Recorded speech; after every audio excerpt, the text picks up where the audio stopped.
सबसे बड़ी गलती तब करते हैं जब आपको लगता है कि पेपर में आपका पढ़ा हुआ ही आएगा। ऐसा नहीं होने वाला है। यदि ये आपको मतलब यहाँ पे विजिबल हो रहा होगा, दिख रहा होगा, इस किताब के मैंने क्वेश्चंस लगाए थे। और ये हम इसमें भी बात करें तो ये ऐसे समरी दी गई ग्लोसरी। ये आपको रिवीजन करनी ही करनी है पेपर के पहले। और लास्ट में ये जो टेबल्स हैं, उसका रिवीजन मल्टीपल टाइम्स करना चाहिए, और न्यूज़पेपर का, ताकि यदि क्वेश्चंस यहाँ से आए तो वो तो मिस होने ही नहीं चाहिए। ये साइंटिफिक तरीका है पढ़ने का। इसमें इफर्ट लगेगा, बट इस तरीके से पढ़ेंगे तो मतलब हो जाएगा। आपको सबसे पहले ये पता मतलब ये पता होनी चाहिए चीजें कि क्या करना है और क्या नहीं करना। यदि आपको ये पता है तो आप बिना किसी कोचिंग की मदद से आप कर सकते हैं। कोचिंग डायरेक्शन दिलाता है, सिलेक्शन नहीं।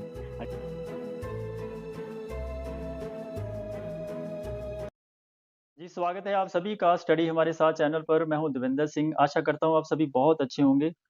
यूजीसी नेट एग्ज़ाम में हर किसी बच्चे का ये ड्रीम होता है कि वो जेआरएफ क्वालिफ़ाई करे, अपने लाइफ में, अपने करियर में वो as a professor, as a teacher अपने करियर आगे बढ़ा सके। तो इसी क्रम में हम आप सबके साथ ऐसे टॉपर्स को मिलाते हैं, जिन्होंने अपने बहुत ही कठिन प्रयास से अपनी इस मुकाम को हासिल किया। तो आज मुझे बहुत खुशी हो रही है कि मैं आज आपके साथ एक ऐसे स्टूडेंट को मिला रहा हूँ, जिन्होंने अपने पहले ही प्रयास में यूजीसी नेट में जेआरएफ हासिल किया, वो भी हिस्ट्री सब्जेक्ट में। क्योंकि हिस्ट्री सब्जेक्ट का सिलेबस अनडिफाइंड है, तो ऐसे सिलेबस को कवर कर पाना बहुत मुश्किल होता है। तो सबसे पहले इनका स्वागत करते हैं। स्वागत है अंशुल हमारे चैनल पर। Thank you sir. तो यस बहुत-बहुत sir. Congratulations. Thank you sir. जी, अंशुल सबसे पहले थैंक यू मुझे वेरी ये मच। बताइएगा कि इस एग्ज़ाम को क्वालीफ़ाई करने के लिए ना आपके पास एक विज़न होना चाहिए, एक मोटिवेशन होना चाहिए। Yes sir. तो आपने क्यों इस सर मैं जर्नी में अपने आप को देखा कि मैं नेट नेट में, क्योंकि आप जैसे बता रहे थे कि आप एक यूपीएससी एस्पिरेंट्स भी हैं, आप यूपीएससी की भी तैयारी कर रहे हैं। तो नेट यस सर। के लिए किसने आपको प्रेरित किया था? सर मैं हॉनेस्टली बोलूँ तो मेरा कभी मतलब नेट की तरफ नहीं था। मेरा टारगेट पहले यूपीएससी था। बट यूपीएससी के मेरे मतलब जो अटेम्प्ट थे, उसमें कुछ गलतियों के कारण या कुछ मिस्टेक होने के कारण वो रिजल्ट में कन्वर्ट नहीं हो रहे थे। जनरली जो लास्ट अटेम्प्ट था उसमें मेरा सीसेट अच्छा था, जीएस भी अच्छा गया था आंसर की से मैच करने के बाद। बट जो फाइनल रिजल्ट आउट हुआ तो उसमें मुझे लगता है एक क्वेश्चन या दो क्वेश्चन वो लैग कर गए कुछ पॉइंट्स से। तो फिर मेरे पास टाइम खाली बचा हुआ था, और ये था कि एकेडमिक्स भी मुझे आगे करना था। मतलब दिमाग में पहले से कहीं था कि पीएचडी करनी है, लेकिन ये मतलब टारगेट ये था कि पहले यूपीएससी क्लियर कर लेंगे, उसके बाद हायर एजुकेशन की तरफ जाएंगे। ठीक है, तो वहाँ फिर से मैंने आपकी वो जर्नी आगे चली गई। आपने फिर जेआरएफ के लिए भी यूपीएससी के बाद आपने सोचा कि एकेडमिक में जाएँ, जेआरएफ करें। तो मतलब पहले मेरा यूपीएससी टारगेट था। बट बीच में 2019 की बात है, मैं 17 में दिल्ली जा चुका था। 17 से मैं 22 तक दिल्ली में ही था। 19 की बात है। तो मुझे मतलब मैंने पेपर देखने के हिसाब से कि प्रीलिम्स में भी हेल्प कर देते हैं इसके पेपर करके। और मेरे दिमाग में कहीं ना कहीं था कि मतलब करना है, हायर स्टडी की तरफ जाना है बैकअप के हिसाब से। बट 19 में किताबें लेके आया, सब कुछ किया, बट मैंने पढ़ा नहीं। तो किताबें मेरे पास रखी रही, पेपर 1 की भी, पेपर 2 की भी। उस टाइम में उसके बाद फिर मेरा एक फ्रेंड है प्रशांत मिश्रा करके, इसके लिए ट्राई कर रहा था प्रशांत। तो उससे मतलब पहले स्टार्टिंग में उतना ज्यादा बॉन्डिंग अच्छी नहीं थी, फिर धीरे धीरे करके हम अच्छे दोस्त बन गए। तो वो ट्राई कर रहा था, उसका नेट क्लियर हो रहा था। ओके। फिर बाद में उसका जेआरएफ हो गया। तो उसने उससे प्रिपेयर किया था, तो मुझे उससे एक अंदाज मतलब उससे मैंने जब बात किया प्रिपेयर करने का, तो उसने मुझे एक हिंट दे दिया था कि 60% में 55 से 58% के बीच में आपका नेट क्वालिफाई हो जाता है। अब वो 58% यदि हम जाते हैं, 59 जाते हैं, यदि 60% के आप अब हो जाते हैं पूरे होल में से, तो आपका जेआरएफ की पॉसिबिलिटीज ज्यादा हो जाती। फिर वो पेपर के नेचर के ऊपर डिपेंड करता है, और उस टाइम पे स्टूडेंट ने कैसा परफॉर्मेंस दी। लेकिन एक जनरली हम अंडरस्टैंड की बात करें तो 55 से 59% तक में आप नेट चले जाते हैं। उसके अब में आप जाते हैं तो जेआरएफ के चांसेस आपके बढ़ जाते हैं। तो मुझे एक अंदाजा उसके थ्रू लग गया था। और फिर मैंने आपसे भी डिस्कशन किया था, आपसे भी शेयर किया था कि सर मेरे इतने रहा स्कोर बनना है पेपर 1 और पेपर 2 में, तो क्या मेरी चांसेस हैं। तो मुझे मतलब मैंने आपसे पूछा था, और एक सर हैं उनसे भी मैंने व्हाट्सएप चैट के थ्रू बात की थी। तो आपसे और प्रशांत से, इन्होंने मतलब जनरली मुझे आपसे क्लियर करके, मैंने आपसे कईयों बार मैसेज किया, 2-3 बार मैसेज किया, मुझे डाउट हो रहा था। तो उससे मुझे एक अंदाजा लग गया था कि पॉसिबिलिटी है, यदि सब कुछ सही रहा तो जेआरएफ हो जाएगा। तो मैं इसलिए रिजल्ट का भी उतने मतलब अच्छे से वेट कर रहा था कि यार नेट के चांसेस हैं, बट जेआरएफ का फिर मुझे लगा कि मतलब बातचीत में कि हाँ पॉसिबिलिटी है। तो पेपर 1 में कितने क्वेश्चन ठीक थे आपके? सर पेपर 1 में मेरे 31 क्वेश्चन ठीक थे। अच्छा, तो पेपर 2 में? सर पेपर 2 में जो मेन आंसर की आने के पहले 58 थे। मेन आंसर की के बाद 6 क्वेश्चन में मैंने ऑब्जेक्शन रेज किए थे। हुँ, उसमें से 3 क्वेश्चन फेवर में आ गए थे, ओके। तो 61 हो गए थे, और ये हुँ, 31। ऐसे टोटल 92 क्वेश्चन हो गए थे। 92 क्वेश्चन हो गए थे। आपकी परसेंटाइल यस सर। कितनी बनी थी टोटल? सर 99 पॉइंट समथिंग कुछ है, मैं अभी मिस कर रहा हूँ। ऐसी कौन सी गलतियां हैं जो एक नया स्टूडेंट है, जो नया एस्पिरेंट है, जो पहली बार एग्जाम में जाने वाला है, वो कौन सी ऐसी गलतियां हैं जिनको वो अवॉइड करे और अपनी स्ट्रेटजी को अच्छे से फ्रेम करे? हाँ सर, मुझे ऐसा लगता है चाहे वो नेट जेआरएफ एग्जाम हो या यूपीएससी का एग्जाम हो या कोई भी एग्जाम हो, उसमें दो तीन चीजों का ध्यान रखना पड़ता है, तीन चार चीजों का। एक तो सिलेबस आपको वेल डिफाइन होना चाहिए। सिलेबस आप देख के जाइए। सिलेबस के बाहर जाने का कोई मतलब नहीं है, क्योंकि हिस्ट्री वास्ट सब्जेक्ट है। दूसरी बात है कि प्रीवियस ईयर के क्वेश्चंस देखिए। उससे आपको, आप जो चीज पढ़ रहे हैं उसकी डेप्थ और उसका नेचर समझ में आता है कि क्वेश्चन पिक कैसे कर रहे हैं। और पिक कर रहे हैं तो किसी टॉपिक में क्वेश्चन बनते कैसे हैं, क्योंकि हर टॉपिक की इंपॉर्टेंस उतनी नहीं होती। आपको मतलब चीजें सब कुछ पढ़नी पड़ती है, लेकिन किसी में ज्यादा डेप्थ में जाना पड़ता है, किसी में कम में। और उसका नॉलेज आपको प्रीवियस ईयर के क्वेश्चन से होगा। और तीसरी सबसे इंपॉर्टेंट चीज, कि आप सोर्स को डाइवर्सिफाई ना करें। आप जिस किसी पे भी बिलीव कर रहे हो, कोई भी फैकल्टी हो, कोई भी मटेरियल हो, कोई भी आप कोई भी किताब उठा के देखेंगे, चाहे विपिन चंद्रा पढ़ लें, स्पेक्ट्रम पढ़ लें, अच्छा है कि आप पहले बुक परचेस करने से पहले या कोई भी सोर्स उठा रहे हैं, उसके बारे में रिसर्च करें पढ़ने से पहले, कि आप जो भी मटेरियल चूज करना चाह रहे हैं, क्योंकि आप अल्टीमेटली सोर्स का डुप्लीकेशन करेंगे तो आपके लिए दिक्कत है। तो सोर्स को डाइवर्सिफाई ना करें। पढ़ने से पहले आप डिसाइड कर लें कि आपको पढ़ना क्या क्या है। और किसी भी चीज को आप मतलब एक एक चीज सेलेक्ट कर लें। मैं आपको भी रिसोर्सेज बताऊंगा, मेरे उसमें कुछ भी ऐसा कुछ नया नहीं लगेगा, बहुत सीधी सिंपल स्ट्रेटजी है। उसमें मैंने कुछ डुप्लीकेशन नहीं किए हैं। और लास्ट चीज, तीन चीजें हो गई, एक तो सिलेबस हो गया, दूसरा हो गया प्रीवियस ईयर की क्वेश्चन, तीसरा हो गया कि आप डुप्लीकेशन आप सोर्स ना करें, और चौथा हो गया प्रैक्टिस। वनडे एग्जाम में सिलेक्शन का एक ही तरीका है, जिसमें भी एमसीक्यू आते हैं, आप जितने प्रैक्टिस करेंगे क्वेश्चंस की, उतना ज्यादा चीजें आपको पता चलेंगी कि क्वेश्चन करने कैसे हैं। क्योंकि आप हर कुछ नॉलेज से नहीं कर सकते। आप सबसे बड़ी गलती तब करते हैं जब आपको लगता है कि पेपर में आपका पढ़ा हुआ ही आएगा। ऐसा नहीं होने वाला है। आप 5 साल पढ़ लें, 6 साल पढ़ लें, 8 साल पढ़ लें, ये कभी नहीं होगा। आपको हर बार नए क्वेश्चन दिखेंगे। वो क्वेश्चन इर्द गिर्द बनते हैं। तो उसमें आप जब क्वेश्चन की प्रैक्टिस करते हैं तो आपको समझ में आता है कि क्वेश्चन करने के तरीके क्या होते हैं। आप जब प्रीवियस क्वेश्चन लगाएंगे तो आपको समझ में आएगा कि एक, जैसे मैंने प्रशांत के बारे में बताया, वैसे मैं यूपीएससी की प्रिपरेशन कर रहा था, तो उस टाइम पे मेरी एक फ्रेंड है भगवती शर्मा करके। तो जब हम पेपर का एनालिसिस करते थे तो उसने एक बहुत अच्छी चीज बताई थी, इलिमिनेशन टेक्निक्स। चाहे वो कोई भी एग्जाम हो, वनडे एग्जाम, उसमें इलिमिनेशन टेक्निक्स लगती हैं, क्योंकि आप हर क्वेश्चन नॉलेज के बेसिस पे नहीं कर सकते। जब आप इलिमिनेशन टेक्निक लगाएंगे तो आप देखेंगे कि बहुत सारे ऐसे क्वेश्चन हैं, खासतौर पर नेट जेआरएफ में, और वो यूपीएससी में भी होता है। मैं थोड़ा सा इसको हट के भी बात करूँ, मैं किसी भी एग्जाम में, जो क्वेश्चन आपके नॉलेज से नहीं बनते, वो आपके इलिमिनेशन टेक्निक से बनते हैं। इलिमिनेशन से ऐसे कि चार ऑप्शन है। जनरली आप नेट प्रीवियस के पेपर उठा के देखेंगे, आपको यदि एक ऑप्शन भी पता है, उसको आप मैच कर जाते हैं, तो आपका मैच द कॉलम बनता है। कुछ क्वेश्चन में ऐसा होता है। और कुछ क्वेश्चन में आपको पता है कि चार ऑप्शन है, यार ये तो हो ही नहीं सकता। यदि ये नहीं हो सकता, जैसे मतलब फर्स्ट हो गया, सेकंड हो गया, थर्ड हो गया, फोर्थ हो गया, यदि सेकंड नहीं हो सकता तो फर्स्ट, थर्ड और फोर्थ सही हो रहे, तो आपको वहां पे अपना जो नॉलेज है, तीन मतलब जो पेपर हो रहा है उस टाइम पे, भरपूर यूज करना है। आपने होल टाइम क्या किया वो मैटर नहीं करता। आपकी पूरी मेहनत वो 3 घंटों में देखी जाती है।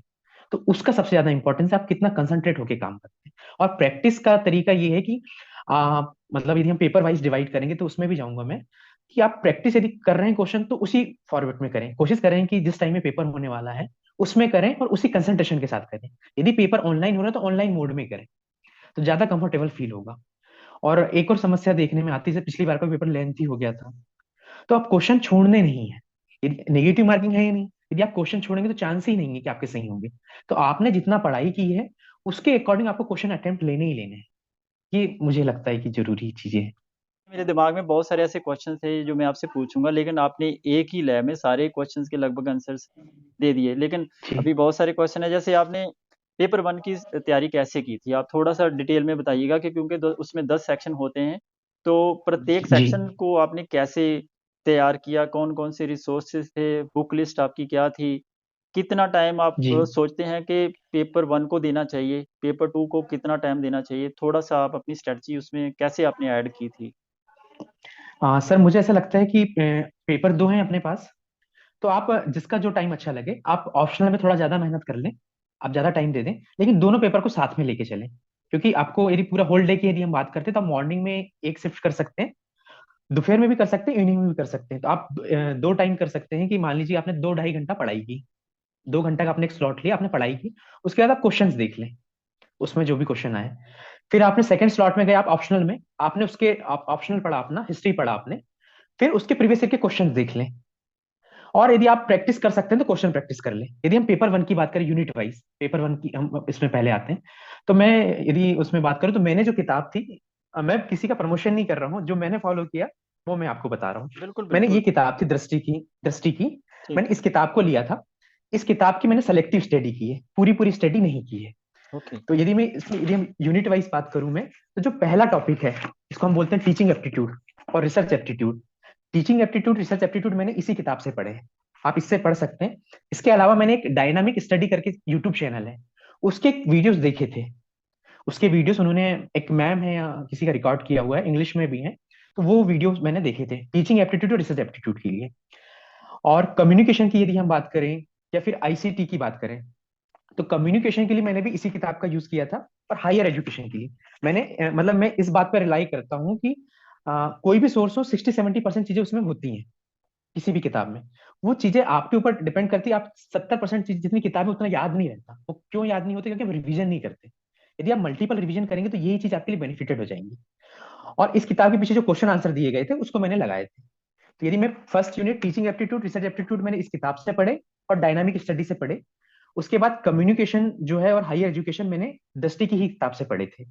यदि मैं बात करूं कंप्यूटर की, तो कंप्यूटर के लिए मैंने लूसेंट की किताब बहुत पहले पढ़ी थी, ये वाली आईसीटी जिसको हम बोलते हैं। और इसके हम्म। मैंने प्रीवियस ईयर के क्वेश्चंस लगाए थे। प्रीवियस ईयर के क्वेश्चन के लिए वो जो उसकी किताब आती है, मैं आपको अभी यूथ कंपटीशन की, यूथ उसके कंपटीशन। मैंने प्रीवियस ईयर के क्वेश्चन देखे थे। बाकी मैंने कंप्यूटर के लिए इससे पढ़ाई की थी। इन्वायरमेंट के लिए मैं उतने अच्छे से, मतलब मैं अच्छा कैंडिडेट नहीं हूँ बोलने के लिए, क्योंकि मैंने इन्वायरमेंट इकोलॉजी यूपीएससी में सिलेबस में होता है।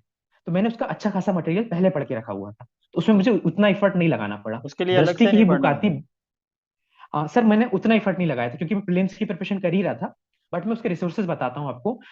दृष्टि आईएएस की बुक बल्कि हो जाएगी। यदि आपको कम पढ़ना है तो इस किताब में भी ठीक ठाक है, दृष्टि की किताब में।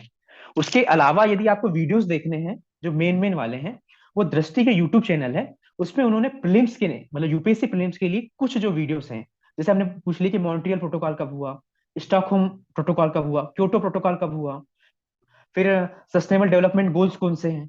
तो जो बेसिक चीजें हैं, किसी भी मतलब जो एक अच्छा स्टूडेंट वो होगा जो सब्जेक्ट की अंडरस्टैंडिंग क्रिएट करेगा, किसी भी सब्जेक्ट की। यदि वो सब्जेक्ट की अंडरस्टैंडिंग क्रिएट कर लेगा तो उसको लैंडमार्क चीजें पता चल जाती हैं, यार ये चीज ऐसी है जिसे मैं मुझे भूलना ही नहीं चाहिए। यदि मैं इन्वायरमेंट की बात करूं तो प्रोटोकॉल्स हो सकते हैं, सस्टेनेबल डेवलपमेंट गोल्स हो सकते हैं, बिल्कुल। आपने हमने जो डिसाइडेड किए हैं। और उसके अलावा यदि जल्दी वो करना हो तो ये किताब मुझे ठीक लगी। ठीक ये है। किताब 20 या 30 पेजेस की है। इससे आप बहुत जल्दी रिवीजन कर सकते हैं और हर चीज आपको इसमें, मतलब जो मेन मेन चीजें हैं फैक्ट के बेसिस पे है, वो आपको मिल जाएगी। कम पेजेस की है। ओके, ये था। इन्वायरमेंट और डाटा इंटरप्रिटेशन के लिए आपने कैसे प्रिपेयर किया? सर डीआई के लिए मुझे ऐसा लगता है कि डीआई के लिए और मैथ्स और रीजनिंग की बात करूं, तो रीजनिंग के लिए मैंने दृष्टि की किताब ही पढ़ी थी उसके कंसेप्ट के लिए। बट अच्छा। मैंने एक या दो वीडियो तलवीर सर के देखे थे, ओके। जो उनके यूट्यूब में डले थे, उनके वीडियो एक या दो देखे थे। और बाकी यदि डेटा इंटरप्रिटेशन की बात करूं तो उसमें मुझे ऐसा लगता है कि ये जो यूजीसी नेट जेआरएफ की किताब है, हमें अब तो शिफ्ट वाइज पेपर होने लगे हैं। तो मैंने क्या किया था, 2022 में पेपर हुआ था मेरा, तो 2021 में जो पेपर हुए थे, जितने भी पेपर हुए थे ऑनलाइन पेपर हुए थे, तो ऑनलाइन जितने भी पेपर। सेट थे, हम्म। जी जी जितने भी सेट थे इसमें वो सब उन्होंने पेपर बना के दे दिए थे। तो मैंने पिछले प्रीवियस ईयर के क्वेश्चन नहीं किए थे। मैं क्या करता था हर दिन, मतलब जब से पेपर होने वाले थे, पहले पेपर जुलाई में थे, फिर अगस्त में हो गए, तो वो हाँ। टाइम का मुझे फायदा मिला, टाइम बढ़ने का फायदा मिला। तो मैं हर दिन दो दो सेट पेपर इसके लगाता था। तो डीआई के लिए मुझे ऐसा लगता है कि परसेंटेज और एवरेज जिस बच्चे से बनता है वो करके लेके चले जाएगा, और उसको कुछ नहीं करना है। परसेंटेज और एवरेज अच्छे से बन रहा है, प्रीवियस ईयर के जितने भी क्वेश्चन है, आप सबसे ज्यादा इंपॉर्टेंट है प्रीवियस ईयर के क्वेश्चन। यदि आप प्रीवियस ईयर के क्वेश्चन देखोगे तो डिजिट चेंज होती है, मुझे ऐसा लगता है। कैलकुलेशन लेंथी होता है, नो डाउट कैलकुलेशन लेंथी है डीआई का। बट आप परसेंटेज और एवरेज अच्छे से कर लेंगे, और इस मतलब कोई भी, जैसे अभी 2023 वाले प्रिपेयर करेंगे, उनको जो 2022 में पेपर हुआ है, तो शिफ्ट वाइज पेपर हुआ है, और पेपर वन तो लगभग सभी का सेम होता है, तो उनको बिल्कुल। पेपर सॉल्व करने चाहिए हर दिन। फिर मतलब 50-50 क्वेश्चन लगाने चाहिए। जैसे डीआई उन्होंने पढ़ा तो क्वेश्चन लगा लो, तो आपका भटकाव नहीं होगा, और आपको डेप्थ पता चल जाएगी क्वेश्चन इसी से पिक हो रहे हैं, और नंबर चेंज होते हैं, कैलकुलेशन इंक्रीज होता है। और यदि मैथ्स की बात करूं, मैथ्स के भी 5 क्वेश्चन आते हैं। तो मैथ्स के लिए मैंने सी सेट किया था, तो उसमें मैंने सिर्फ प्रीवियस ईयर के क्वेश्चन लगाए थे, ज्यादा मैंने नहीं किया उसमें। ये मतलब वो किया था, क्योंकि सीसेट के कारण मैंने उतना एफर्ट नहीं लगाया मैथ्स में। बहुत बढ़िया अंशुल, आपने बहुत ही डिटेल में पेपर वन के बारे में बताया कि जो भी स्टूडेंट्स अभी अंशुल को यस सर। सुन रहे हैं ना, तो उनके मुझे लगता है कि सारे डाउट्स तो क्लियर हो गए होंगे। और हाँ सर, यदि अब अब अंशुल, और आप अ, पेपर वन के लिए कुछ और बताना चाहते हैं? हाँ सर, पेपर वन के लिए मैं और एक बात बोलना चाहूंगा। ये जो क्वेश्चन नंबर 46 से 50 के बीच होता है, वो कॉम्प्रिहेंशन रहता है। यदि कोई बच्चा सीरियसली उसको अटेम्प्ट करे तो वो आपके लिए मतलब एक तरीके से एक्स्ट्रा मार्क्स है। आप 5 क्वेश्चन है, यदि आप तरीके से करते तो आपको कोई चांसेस ही नहीं है कि गलत होंगे। तो उन क्वेश्चन को अटेम्प्ट अच्छे से करना चाहिए। वो 5 में से आप 5 क्वेश्चन तरीके से बना सकते हैं। वो तो कौन से? 46 से नंबर से फिर जो कॉम्प्रिहेंशन में आते हैं सर, जैसे 45 क्वेश्चन तो ये अपने 40। हो गए। हम्म। ये 46 से 50 के बीच में जो कॉम्प्रिहेंशन क्वेश्चन आते हैं अपठित गद्यांश के, ओके, 46 ओके, से 50 के बीच में, उसको आप सही कर सकते हैं, पांचों के पांचों क्वेश्चन। ओके। तो तो मेरे कॉम्प्रिहेंशन के क्वेश्चन गलत नहीं हुए थे। इसीलिए आपका 31 स्कोर चला गया, क्योंकि आपका मैथ भी अच्छा जी था, जी जी रीजनिंग भी अच्छा था, और उसके जी। साथ कॉम्प्रिहेंशन आ, भी बहुत अच्छा था आपका। जी। हाँ सर, मतलब कॉम्प्रिहेंशन अच्छा था, इन्वायरमेंट इकोलॉजी ठीक थी। वो भी ठीक थे। तो ये तो जी। और सर पेपर, उसमें जैसे यदि मैं इसमें पेपर वन में एक और चीज ऐड ऐड करना चाहूंगा, आपको इंटरप्रेट करा कोई बात नहीं। कि जैसे पेपर यदि हम प्रीवियस ईयर क्वेश्चन एनालिसिस करते हैं, तो हमें जैसे मैंने पिछली बार किए थे क्वेश्चन एनालिसिस, उसमें कुछ चीजें मुझे जैसे इन्वायरमेंट इकोलॉजी की हम बात करते हैं, या तो जैसे सस्टेनेबल डेवलपमेंट गोल्स की मैंने बात की, प्रोटोकॉल्स की बात की। उसी प्रकार से यदि मैं बात करूं इसमें अ, हम्म, किस चीज की, सस्टेनेबल डेवलपमेंट गोल्स हो गया, न्यू एजुकेशन पॉलिसी के ऊपर क्वेश्चन फ्रेमिंग हो रही थी। जी, तो जी, उस पे प्रीवियस ईयर का। के क्वेश्चन देखने से आपको, हाँ, न्यू एजुकेशन पॉलिसी के ऊपर, तो आप टॉपिक निकाल लेते हैं। जब आप टॉपिक निकाल लेते हैं तो आप पिक करिए कि क्वेश्चन इससे फंसता है तो गलत नहीं होना चाहिए। तो वो सबसे अच्छा तरीका होता है कि एग्जैक्टली। आप पूरा, आप मतलब फैलाएं ना। आप प्रीवियस ईयर क्वेश्चन के ऊपर रिलाई करें और एक एक चीजें करें, प्रीवियस ईयर क्वेश्चन में जितनी डेप्थ है उतनी डेप्थ के अनुसार आप पढ़ाई करें, ज्यादा फैलाएं ना। कुल मिला के फैलाने में फिर आपको एक समेटने में अच्छी दिक्कत स्ट्रैटेजी होती बनाएं, अपने पूरे है। सिलेबस को अच्छे से पढ़ें, प्रीवियस ईयर के जी। क्वेश्चन पेपर को एनालिसिस करने के बाद सिलेक्टिव स्टडी करें, जिससे आपका टाइम भी सेलेक्टिव बचेगा सेलेक्ट। और अपनी हाँ, तैयारी और भी आप आप अच्छे से कर पाओगे। अच्छे ठीक से है ना? करेंगे। अभी और यदि आंसर पेपर आपको टू। यदि हाँ, हाँ, सर एक चीज, हाँ, हाँ। यदि आपको लगता है कि आप इन्वायरमेंट इकोलॉजी में अच्छा कर सकते हैं, तो आप मतलब आप टॉपिक वाइज चले जाएं। आप टारगेट करें क्वेश्चंस को कि ये 5 5 क्वेश्चन है, इसमें मैं बेहतर कर सकता हूँ, छोड़ना कुछ भी नहीं है। लेकिन टारगेट सेट कर लें कि ये मतलब ये जल्दी जल्दी मेरा हो जाएगा। ओके। और इस बात का ध्यान रखें कि पेपर के पहले आपका रिवीजन होना चाहिए। यदि वो रिवीजन नहीं होगा तो आपकी मेहनत का कोई सेंस नहीं रिवीजन है। इज मस्ट है ना, रिवीजन तो बहुत जरूरी मस्ट है। है, मस्ट। बहुत जल्दी सर। ओके, वैसे एक और चीज आपके हिसाब से कि कोई बच्चा मान लो घर पर है, रूरल एरिया में रह रहा है, वो कोचिंग भी अफोर्ड नहीं कर यस। सकता, क्या वो एक कोचिंग के बगैर इस एग्जाम को क्वालिफाई कर सकता है? हाँ सर, कोई भी एग्जाम क्वालिफाई हो सकता है, लेकिन उसके लिए जरूरी शर्त यह है कि आपको मतलब डिमांड पता हो एग्जाम की। और आजकल यूट्यूब के कारण बहुत सारी चीजें पता है। लेकिन आपको सबसे पहले चीज इसमें दिक्कत है कि आप डाइवर्ट भी हो जाते हैं यूट्यूब से। तो आपको सबसे पहले ये पता, मतलब ये पता होनी चाहिए चीजें कि क्या करना है और क्या नहीं करना। यदि आपको ये पता है तो आप बिना किसी कोचिंग की मदद से आप कर सकते हैं। कोचिंग डायरेक्शन दिलाता है, सिलेक्शन नहीं। अल्टीमेटली सिलेक्शन आपकी सेल्फ स्टडी से और आपकी प्रैक्टिस से होता है। प्रैक्टिस कोचिंग वाला मतलब मुझे नहीं लगता वो आपको देखेंगे, वॉच करेंगे, लेकिन सही एनालिसिस आपका आप स्वयं ही करेंगे। तो उसका मतलब अब रिसोर्सेज का उतना मुझे नहीं लगता। यदि आप मतलब कोई भी जो व्यक्ति इस वीडियो को सुनेगा या करेगा, तो कुछ भी डाउट हो वो कमेंट सेक्शन में पिन कर सकता है। मैं मतलब उसके डाउट क्लियर करने में पूरी हेल्प करूंगा। मैं और भी जो मटेरियल मैंने आपको सारे बताए हैं, स्टूडेंट्स को बुक मैं बताए रिक्वेस्ट हैं। करूंगा कि जो भी स्टूडेंट यहाँ तक वीडियो देख रहा है, अगर आपको किसी जी प्रकार का जी डाउट है, तो नीचे कमेंट सेक्शन में आप जी बताइए, पूछिए अंशुल से, अंशुल आपको रिप्लाई करेंगे और मैं खुद भी उसका रिप्लाई आपको जरूर करूंगा। अंशुल, एक जी जी। एक क्वेश्चन मेरे दिमाग में घूम रहा है काफी काफी टाइम से, कि यस सर। अगर हम यूजीसी एग्जाम में बैठना चाहते हैं तो खास तौर पर जी। हिस्ट्री सब्जेक्ट को लेकर, तो सिलेबस को यस सर। बच्चों के अंदर काफ़ी ज़्यादा एक क्वेश्चन दिमाग में घूमता है कि सिलेबस को कैसे अंडरस्टैंड करें, कैसे उसको पढ़ें? आपने उसको कैसे पढ़ा था? सिलेबस के अकॉर्डिंगली, जैसे उसमें 10 यूनिट हैं, हिस्ट्री की बात कर रहे हैं जी हम, तो 10 यूनिट के जी। अलग-अलग सेक्शंस हैं, उनका सिलेबस भी अलग-अलग दे रखा है। क्या यस सर। सिलेबस के अकॉर्डिंगली तैयारी करनी चाहिए, या फिर वो सिलेबस जो यूजीसी ने अपनी वेबसाइट के ऊपर डाल रखा है, उसका कोई इतनी इम्पोर्टेंस है नहीं? क्या लगता है आपको, क्या करना चाहिए? सर, सिलेबस की बहुत ज्यादा इंपॉर्टेंस है। कुछ चीजें मैंने अलग से की थी प्रिपेयर, मैं आपको उसको मतलब मैं बताना चाहूंगा। यदि हम बात करें पेपर की, तो कुछ कुछ चीजें मैं ऐड ऑन करना चाहूंगा। जैसे हम एंशियंट की बात करें, तो एंशियंट में मेरे रिसोर्सेस मणिकांत सर के नोट्स थे, और मैंने लूसेंट से फैक्ट प्रिपेयर किया था, और प्रीवियस ईयर के क्वेश्चंस किए थे। उसके अलावा यदि मैं बात करूं एंशियंट में, तो ये किताब है, मतलब ये भी किताब दृष्टि की ही है। ओके। मैंने इसकी पढ़ाई नहीं की थी, दृष्टि की, मतलब इस किताब से मैंने पढ़ा नहीं है, लेकिन इस किताब के हर चैप्टर के पीछे, यदि मैं इसमें आपको दिखाता हूँ।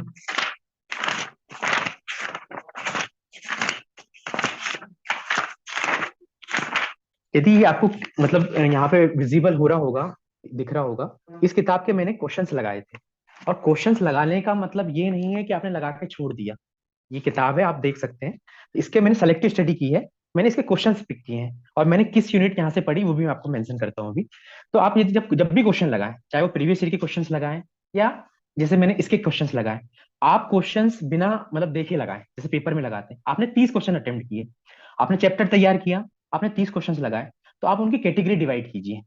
कैटेगरी ऐसे डिवाइड कीजिए कि एक तरीका ये होता है कि आपने जो पढ़ा था वो आया और आपका सही हुआ। दूसरा तरीका ये होता है कि आपने पढ़ा फिर भी गलती कर दी है, तो ये गलती नहीं होनी चाहिए।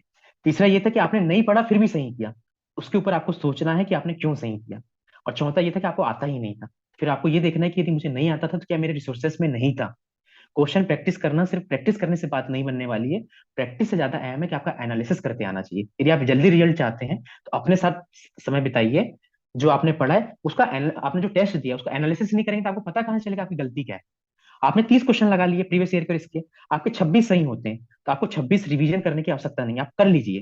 लेकिन पेपर के पहले तो इतने सारे क्वेश्चन हो जाएंगे, आप हर दिन मतलब 50 50 100 क्वेश्चन लगाएंगे, पूरे के पूरे रिवीजन तो नहीं कर पाएंगे।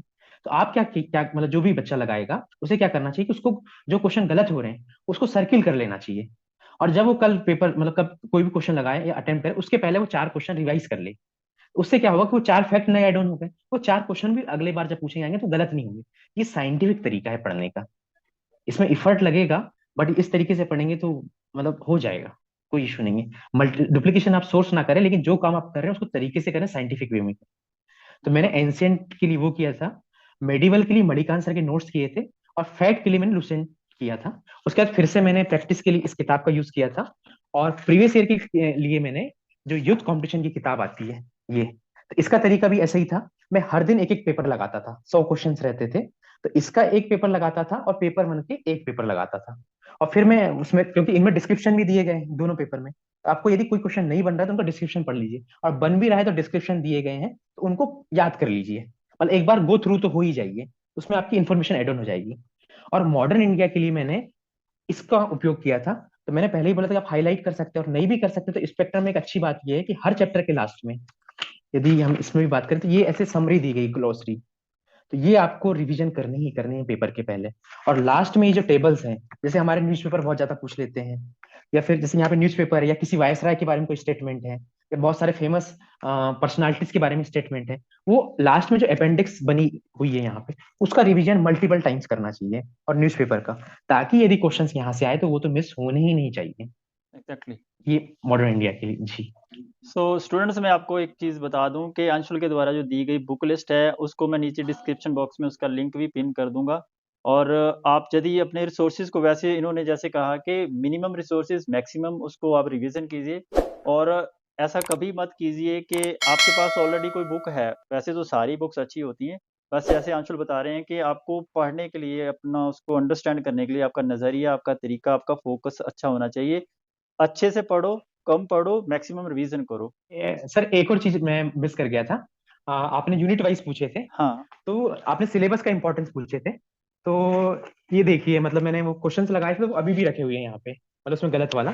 तो इसमें जो हिस्टोरियोग्राफी करके चैप्टर है, हिस्टोरियोग्राफी जो अपने सिलेबस में, उसको मैंने इसका जो यहाँ पे जो चैप्टर दिया गया इस किताब में, हिस्टोरियोग्राफी मैंने इससे प्रिपेयर की थी। और हमारे कुछ वर्ड्स दिए गए हैं, जैसे बहुत सारे वर्ड दिए गए हैं ये वाले सिलेबस में, वो भी मैंने इसके लास्ट से प्रिपेयर की थी। तो हिस्टोरियोग्राफी और जो वर्ड्स दिए गए हैं लास्ट में, उसका मैंने यहाँ से प्रिपेयर किया था। और सिलेबस बहुत इंपॉर्टेंट होता है, उसे मिस नहीं करना चाहिए। पहले सिलेबस कंप्लीट हो जाए फिर कहीं और गो थ्रू करना चाहिए, लेकिन सिलेबस को आप मिस करेंगे और क्वेश्चन वहां से पिक होंगे ही होंगे, तो वो आपको मिस नहीं करना है। यानी कि तो हिस्टोरियोग्राफी सिलेबस के को लिए देखते आपको हुए कौन सा सोर्स आपने यूज किया था? जैसे आपने अभी दृष्टि की बुक में जो लास्ट 10th सेक्शन जी है उसमें से तो आपने हिस्टोरियोग्राफी जी पढ़ा। इसके अलावा जी जी कोई रिसोर्स हो, कोई बुक हो हाँ जिससे आप समझते हैं कि आ, अगर किसी के पास है उसमें से कंटेंट मिल जाता है? क्योंकि इसके बारे में जी कुछ भी क्लियर नहीं है। कोई भी बुक, जो कोई भी पब्लिशर बुक बनाता है, उस बुक में इतना ज्यादा कंटेंट नहीं होता जिसमें से ये क्वेश्चन पिक किए जा सके। मैंने देखा कि क्वेश्चंस, कुछ बुक ऐसी हैं वहां से क्वेश्चन मिलते ही नहीं है। सर मैं दो तीन बातें और मिस किया हूँ। मैंने जो आप यूट्यूब चैनल है स्टडी हमारे साथ करके, इसके प्रैक्टिस क्वेश्चन भी लगाए हैं। इसके प्रैक्टिस क्वेश्चन मैंने किए हैं, जो आपने प्रैक्टिस क्वेश्चन देते थे। उसके बाद बुक से भी हर बार क्वेश्चन पिक होते हैं, बुक और हिस्टोरियोग्राफी से। मतलब दो चीजें थी। एक तो बुक्स था, बुक्स का आपने वीडियो बना के रखे हुए हैं, उसको मैंने मल्टीपल टाइम्स देखा है, 10 से 15 बार देखा होगा। और प्रीवियस ईयर के क्वेश्चन का और प्रैक्टिस सेट मैंने लगाए हैं। तो मैं हिस्टोरियोग्राफी के लिए कुछ चीजें मणिकांत सर ने भी अपनी बुकलेट में प्रोवाइड कर दी थी। कुछ मैंने यहाँ से देखी थी, और कुछ जो प्रीवियस ईयर के क्वेश्चन है उनसे ऐड ऑन किया था मैंने। बाकी अ, एक आध वीडियो शायद आपका भी डला हुआ है, हाँ, वो शायद मैंने हिस्टोरियोग्राफी देखा है। जी हिस्टोरियोग्राफी पर जी मैंने अभी जो जितने भी आज तक प्रीवियस जी ईयर जी में अभी, क्वेश्चन पूछे हाँ, गए हैं, अभी अभी वाला, जी जी, अभी वो डाला है उसको। मुझे वो ठीक लगा। जी जी, वो मैंने, मुझे ठीक लगा वाला, अभी वाला जो लेटेस्ट डला है। ठीक है। बाकी तो कुछ एक्स्ट्रा नहीं किया था प्रीवियस ईयर क्वेश्चन और ये। ओके। तो अंशुल, यस सर। जब आपको रिजल्ट पता चला था तो आपका यस सर। रिएक्शन कैसा था? किसको बताया था आपने कि आपका जेआरएफ हो गया है? सर सबसे पहले तो मतलब मुझे, मैं वेट कर रहा था, तो मैंने दो लोगों को कॉल किया था। पहला रिएक्शन, मैं पहले मतलब पहले घर में कॉल किया मम्मी को, उनको मैंने बताया था। उसके बाद फिर मैंने, आपसे मैं टच में था, मैंने आपको कॉल किया था। ठीक है। और एक मतलब मेरे दो फ्रेंड हैं, उन लोगों को कॉल किया था। तो मैंने उनसे शेयर किया था। मुझे मतलब नेट हो जाएगा ये तो पता था, बट मैंने मतलब आपसे मेरी बातचीत हो ही रही थी रिजल्ट को लेके। हाँ जी। और फिर आपने भी मुझसे मतलब मैसेज कर दिया था, वो रिजल्ट आ नहीं रहा था तो मुझे भी समझ नहीं आ रहा था, तो मैंने चार लोगों को किया था, पहले घर में फोन किया, फिर आप सबको किया।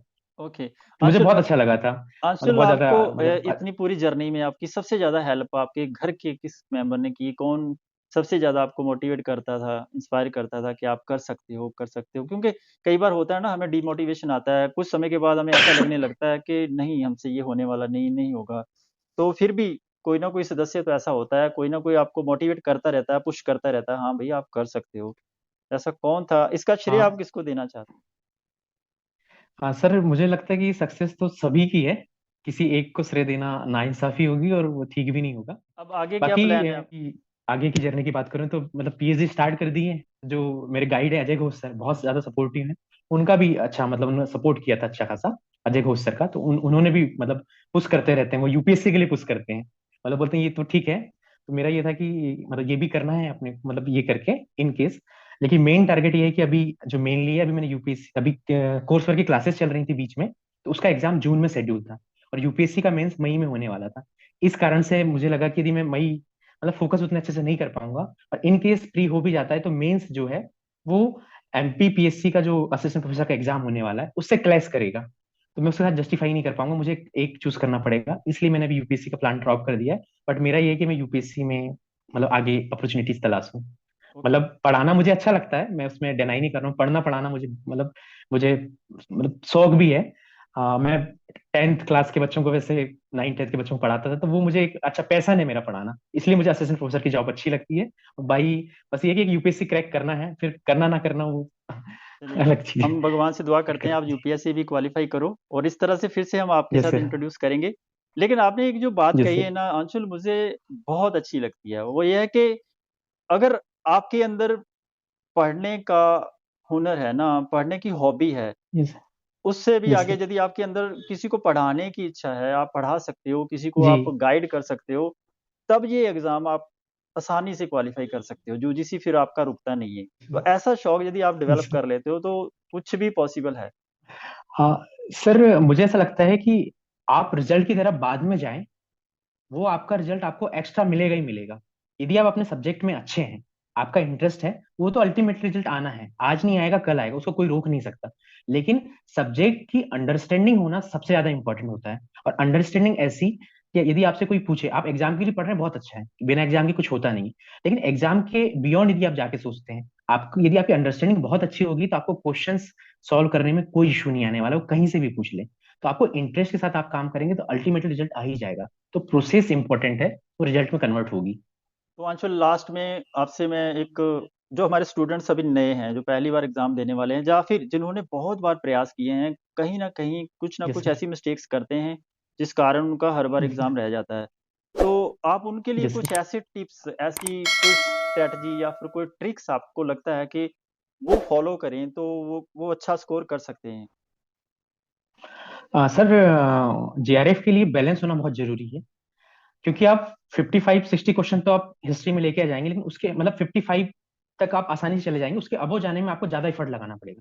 तो ऐसा नहीं कि आप पेपर वन को नेग्लेक्ट कर दें। तो आपकी आप जब प्रिपरेशन करें तो आप ये देखें कि आपके स्कोर दोनों पेपर में ठीक ठाक है, अच्छे हैं। कम से कम जेआरएफ के लिए 30+ तो आने चाहिए पेपर वन में, कम आने चाहिए 31। और उसके बाद इसमें करेंगे क्योंकि आपका ओवरऑल 60% तो बनने चाहिए, 60 और 60 अबो, तो आप जेआरएफ कर जाएंगे। दूसरी बात, सोर्स का डुप्लीकेशन ना करें। तीसरी बात, सिलेबस को अच्छे से देखें और उसके अकॉर्डिंग जो भी बुक पिक करें, बुक सेलेक्ट करने से पहले उसके बारे में अच्छा रिसर्च करें। लेकिन एक बार रिसर्च कर लिया और आपको लगा कि ये बुक अच्छी है तो उस पर भरोसा रखें। और फिर यदि आप कुछ भी करते हैं, चाहे यदि आपका मन पढ़ने में नहीं कर रहा है, तो आप यूट्यूब के माध्यम से वीडियोस देख सकते हैं। और जब पेपर हो तो प्रैक्टिस ज्यादा से ज्यादा करें और रिवीजन, मतलब सबसे ज्यादा करें रिवीजन, रिवीजन और प्रैक्टिस। और पेपर के पहले अपने आप को मतलब डाइवर्ट ना करें। जितना कूल माइंडेड रहेंगे तो उतना अच्छा आप करेंगे। यदि आपको लगता है कि कुछ चीजें आपको डिस्ट्रैक्ट कर सकती हैं, उन चीजों से आप दूरी रख लें तो ज्यादा बेहतर है। मतलब अच्छा आपको लगता है आप डिस्ट्रैक्ट हो सकते हैं तो वो आपको उसको मतलब अंशुल, दूर एक हो जाना एक चाहिए। क्वेश्चन और मेरे दिमाग में आ रहा है, मैं चाहता हूँ आपसे पूछना यस। कि जैसे अब यस। ऑनलाइन एग्जाम होता है, तो यस। बहुत बच्चे, इस बार जब एग्जाम हुआ ना, तो बहुत सारे बच्चों ने मेरे से बात की एग्जाम के बाद, अक्सर काउंसलिंग होती रहती है। तो वो कह रहे थे कि सर, एग्जामिनेशन सेंटर के अंदर जब हम गए तो वहां पर जाके जो स्ट्रेस थी, उसको हम मैनेज नहीं कर पाए, बहुत सारे क्वेश्चन हमारे गलत हो गए। तो जी। एग्जामिनेशन में जाके, उस सेंटर के अंदर जाके क्या करना चाहिए बच्चे को? अपने आप को काम और कंपोज रखने के लिए कैसे एक स्ट्रेटजी बनानी चाहिए आपके अकॉर्डिंगली? क्या ऐसा प्लान करना चाहिए उनको कि उनको एंग्जाइटी भी ना हो, वो आराम से क्वेश्चंस को अटेम्प्ट भी कर पाएँ? कुछ क्वेश्चन ऐसे होते हैं, जैसे आपने पहले ही बताया है कि एलिमिनेशन मेथड करना ज़रूरी है, जब तक आपको सारे क्वेश्चन तो किसी को नहीं आते। कुछ क्वेश्चन ऐसे होते हैं जिसको आप एलिमिनेट कर सकते हैं, एक ऑप्शन आपको नहीं आता, दूसरा नहीं आता, ऐसे उसको एलिमिनेट करके आप आंसर तक पहुँच सकते हैं, क्योंकि नेगेटिव मार्किंग तो है नहीं, उसका डर नहीं होता। सर, किसी भी एग्जाम को निकालने या लाइफ में सक्सेस होने के लिए अल्टीमेटली हम दो फेज देखते हैं। एक, आपने स्ट्रेस ले लिया और पेपर बिगाड़ दिया, उससे तो कुछ होना नहीं है। दूसरा ये देखते हैं आप कूल माइंडेड है, तब भी आपका, आप स्ट्रेस लेंगे तो अल्टीमेटली अच्छी बात है, स्ट्रेस लेना एक लेवल तक लेना भी चाहिए। लेकिन आपको मेंटली प्रिपेयर होना पड़ेगा किसी भी चीज में। यदि आप एग्जाम दे रहे हो या लाइफ के किसी भी फेज से गुजर रहे हो, आपकी मेंटल स्ट्रेंथ कितनी पावरफुल है वो डिफाइन करेगा कि आप सक्सेस होंगे या नहीं होंगे। एक एग्जांपल, मैं मुझे अच्छा लगता है, मैं धोनी की बात करूं तो वो, उनकी प्रोसेस बहुत सिंपल है, ज्यादा कुछ नहीं है, लेकिन वो प्रेशर हैंडल करते हैं कैसे, कूल माइंडेड होके। यदि आपकी प्रिपरेशन अच्छी है तो अपने ऊपर भरोसा रखिए और प्रेशर को हावी मत होने दीजिए। यदि आप प्रेशर को, अल्टीमेटली होगा क्या, यदि आप प्रेशर को हावी होने देंगे तो उस चक्कर में आपका पेपर बिगड़ जाएगा। और यदि आप प्रेशर नहीं लेते हैं तो क्या होगा, ज्यादा ज्यादा पेपर नहीं निकलेगा ना, अगली बार फिर ट्राई करेंगे। तो आप इस चीज से निकल कर कि रिजल्ट क्या होगा, अपना बेस्ट देने जाएं। आप रिजल्ट के पीछे मत भागिए। वो ये कि यदि आप रिजल्ट के पीछे जाएंगे, आप ये सोचेंगे कि यार, आप पहले से दिमाग में लेके जाएंगे, अपना प्री अजम्पशन लेके जाएंगे कि ये क्वेश्चन फंसने चाहिए। ये सही तरीका किसी भी चीज का नहीं होता। आपको पर क्वेश्चन हैंडल करने हैं। और यदि वो क्वेश्चन नहीं बन रहा है, इसका मतलब ये नहीं कि आपका सिलेक्शन रुक रहा है, वो हो ही नहीं सकता। आपको 100 क्वेश्चन में से 55 या 60 क्वेश्चन बनाने हैं, मतलब 40 गलत करने हैं, उसकी भी नेगेटिव मार्किंग नहीं है।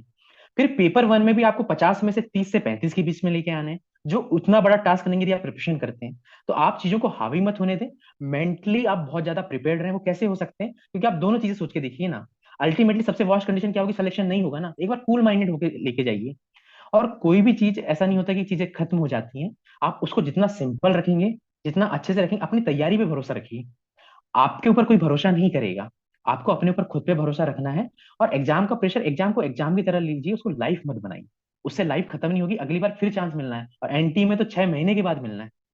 तो आप उसको इतना ज्यादा स्ट्रेस लेंगे तो पेपर अल्टीमेट बिगड़ेगा, उससे कुछ होगा नहीं। तो आप फ्री माइंडेड होके जाइए, रिजल्ट पे कंसंट्रेट ना ही करें तो ज्यादा बेहतर है। और एक चीज ये कि टाइम मैनेजमेंट अच्छा रखिए। जैसे क्वेश्चन कई बार हम बोलते हैं लेंथी हो जाता है, तो वो चीज आपको क्वेश्चन छोड़ने नहीं, क्योंकि नेगेटिव मार्किंग नहीं है। और मुझे यहाँ पे एक और चीज याद आ रही है जो इससे हटके है।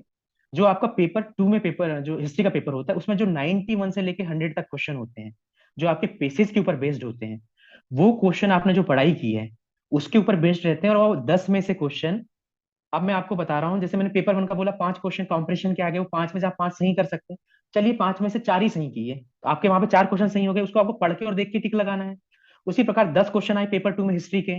जैसे पिछली बार जब मैंने पेपर दिया था, तब जो शिकागो धर्म सम्मेलन हुआ था 1893 में, और स्वामी विवेकानंद जी गए थे, उसके ऊपर 5 क्वेश्चन थे, और 5 क्वेश्चन थे अमेरिका डिस्कवरी के ऊपर।